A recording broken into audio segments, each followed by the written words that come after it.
Assalamualaikum warahmatullahi wabarakatuh.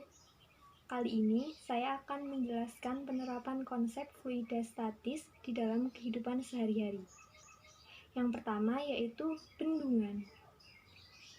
Pernahkah Anda berpikir, kenapa dalam membuat bendungan, pada bagian dasarnya dibuat lebih tebal atau dibuat miring? Bendungan dibuat miring atau tebal pada bagian dasarnya karena semakin dalam ketinggian air, maka tekanan airnya tersebut semakin besar. Karena gaya gravitasi, tekanan di dalam fluida bertambah sesuai kedalamannya. Semakin besar kedalaman tersebut, semakin besar pula tekanannya. Hal ini sesuai dengan konsep tekanan hidrostatis. Mari kita lihat mengapa demikian.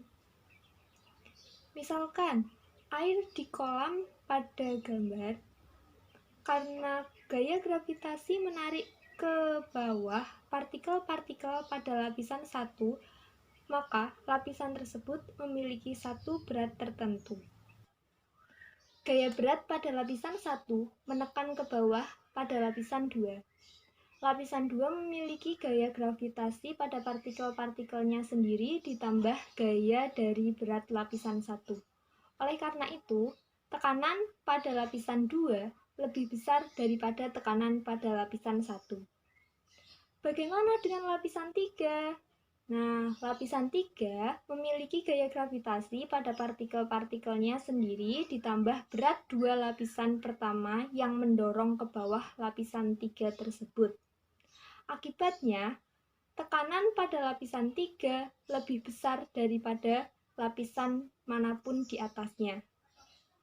Lapisan paling bawah atau paling dalam dari setiap fluida akan memiliki tekanan paling besar, karena lapisan itu mendapat gaya dorong paling besar dari lapisan di atasnya. Yang kedua, ada dongkrak hidrolik. Prinsip kerja dongkrak hidrolik ini merupakan penerapan dari hukum Pascal yang berbunyi, tekanan diberikan pada zat cair di dalam ruang tertutup diteruskan sama besar ke segala arah. Tekanan yang kita berikan pada pengisap yang penampangnya kecil diteruskan oleh minyak atau zat cair melalui pipa menuju ke pengisap yang penampangnya besar. Pada pengisap besar dihasilkan gaya angkat yang mampu mengangkat beban. Yang ketiga, ada pompa hidrolik ban sepeda.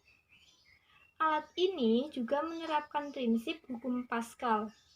Pada pompa hidrolik ini, kita memberi gaya yang kecil pada pengisap yang kecil sehingga pada pengisap besar akan dihasilkan gaya yang besar. Dengan demikian, pekerjaan memompa akan menjadi lebih ringan, bahkan dapat dilakukan oleh anak kecil sekalipun. Yang keempat, ada mesin hidrolik cuci mobil. Hidrolik machinery adalah mesin dan alat-alat yang menggunakan daya fluida untuk melakukan kerja. Pada mesin hidrolik cuci mobil ini juga menerapkan hukum Pascal, di mana hukum ini mempunyai prinsip bahwa dengan gaya yang kecil bisa menghasilkan suatu gaya yang sangat besar. Akan tetapi, dalam hidrolik cuci mobil tidak menggunakan fluida karena dirasa kurang efisien. Maka dari itu, hidrolik cuci mobil menerapkan sistem hydropneumatic, yaitu tenaga angin yang dihasilkan dari kompresor lalu dirubah menjadi tenaga dorongan pada piston hidrolik. Yang kelima, ada kapal laut. Pada kapal yang terbuat dari besi dibuat berongga. Hal ini menyebabkan volume air laut yang dipindahkan oleh badan kapal menjadi sangat besar. Gaya ke atas sebanding dengan volume air yang dipindahkan, sehingga gaya ke atas menjadi sangat besar. Gaya ke atas ini mampu